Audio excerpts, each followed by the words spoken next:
A man that has friends must show himself friendly, and there is a friend that sticks closer than a brother. That's Proverbs 18:24, and that's the verse of the day. Well, the reason why that was the verse of the day is because I started this channel because I was inspired by a lot of guys who put out free knowledge on YouTube that really helped me start my cinematography career. And because of that, I said, you know, when I go on my journey of cinematography and making a Christian film, I want to share that knowledge and what I learned with you all as well, because it helped me and it changed my life from the knowledge that people put on YouTube. And so now I'm putting on here what I've learned. I've been doing this a little bit over 7 years. Well, I've been doing it like 8 or 9, maybe 10 years now.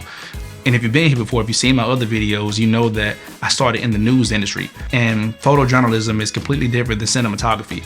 Going on YouTube is what helped me learn how to take the knowledge that I've learned from the news industry and implement it into my cinematography career. And one of the things that I've learned is making a movie is a lot like deep frying a turkey. How? You asked me how? I'm glad you asked. Let me explain. Of course, we know frying anything will make it taste good, right? But if you want it to taste amazing and great, it takes something called preparation. Of course, we would love to just drop it in the grease, because hearing that bird fry, smelling that grease and turkey, it just smells great. That's the best part, right? But it's a lot that goes into it before you can actually drop it in the grease. The day before, you need to prep that thing.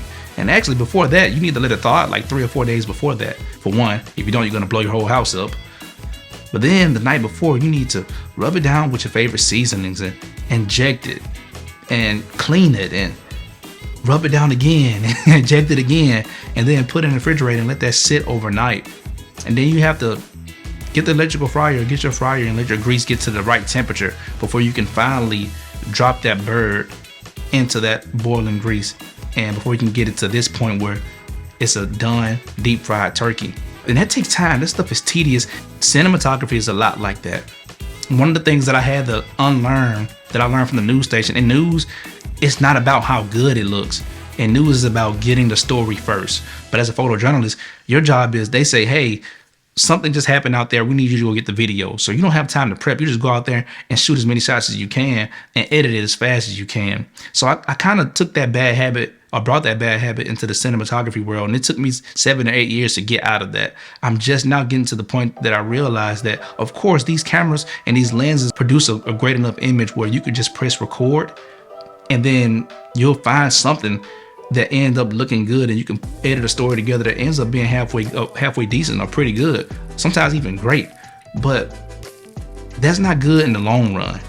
In the long run, you need to learn how to prepare, and that is storyboarding, set locating, you know, knowing where the sun is going to go, knowing what shots you need, writing your script. All that stuff take time, and those things you have to do months, weeks in advance before you even can even press record when it comes to the movie industry.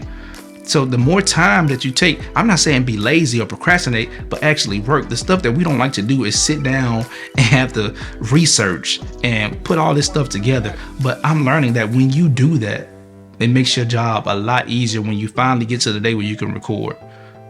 You all know that I did my first short film the day I met Elijah, and I've actually entered that into a few Christian short film festivals.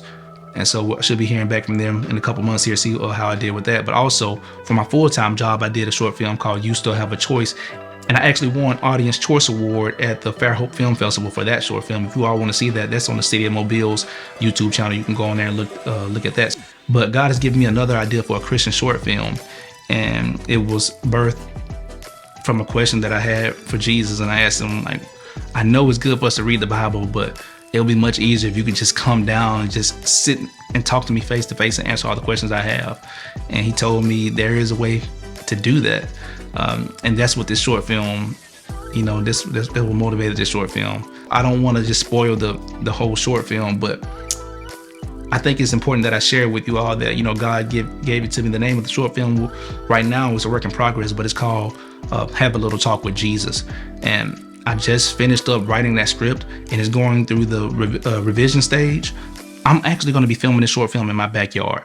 So I was like, well, hey, since I'm filming it in my backyard, let me go out there and take my camera and my lenses and not only get the stills and, you know, the B-roll that I need and the video that I need for a proof of concept, But also let me test out the lenses to see which ones that I like the best that I want to use for this film. So I have a Sony GMIII 24-70 GMIII II. This is actually like a $2,500 lens, $2,500 lens. Then I also have the Samyang VAF anamorphic adapters. I have the 35, the 45, and 100 millimeter. This is a 35. So I actually took that time to go out there and get some B-roll and still images with the Samyang anamorphic adapter because I really want to shoot in the anamorphic. But this GMIII lens is actually really good glass. So it's a photo lens and like a cinema lens in one. So that's why you have the aperture ring here. So, and this actually costs more than the anamorphic lens. So the 35 millimeter lenses that I have, well, each lens costs a little bit under $600, and the adapter itself is the most expensive, costing about $1,000, $999. So I wanted to compare the images together and see which one looks the best.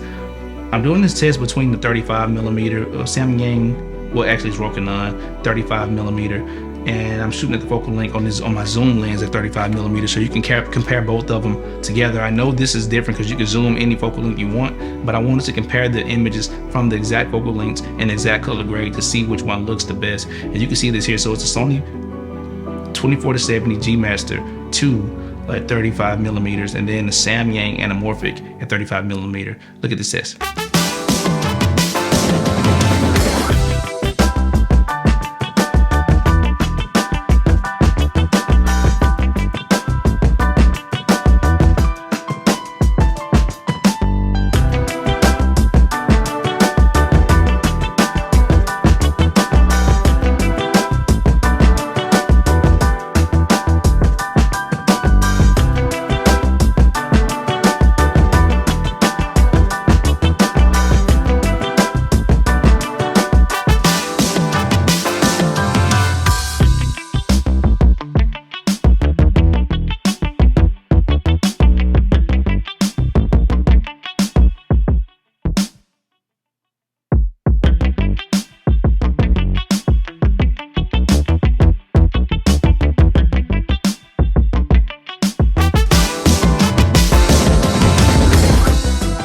Comment below and let me know which one you think looks the best. So while I was out there getting B-roll for my proof of concept, I realized that this is B-roll that I should not let go to waste. I need to do something with this. As you know, I try to put up some content for you all guys. And also, I was reminded of this artist, and I heard him say this. He said that he can fill an exhibit anytime because he doesn't wait for someone to call him to make art. He makes art before anyone calls him. So in his gallery are paintings that no one has ever seen before. That way, if he ever gets a call, he'll be ready to fill an exhibit. So we all have a lot of B-roll that we use or that we get that we never use. And this B-roll that I got for the proof of concept, I realized I need to do a documentary off this. So I'm gonna be working on that too. So I say all that to say this: when you prepare and you do it thoroughly, not only will your product come out much better, like that deep fried turkey, but also it will help you learn, it will help you grow, and it will give you resources that you can reuse in the future that you may not never had if you never would have prepared. So yeah, cinematography is a lot like deep fried turkey.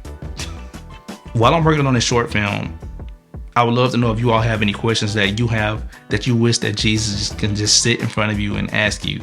If you have any of those questions, comment them below, and who knows, I might end up putting one of those questions in my script. Yeah. So y'all remember, cinematography can make you money, but it can't save you. Only Jesus can do that. So if you don't have a relationship with him, please get one. Y'all have a blessed day.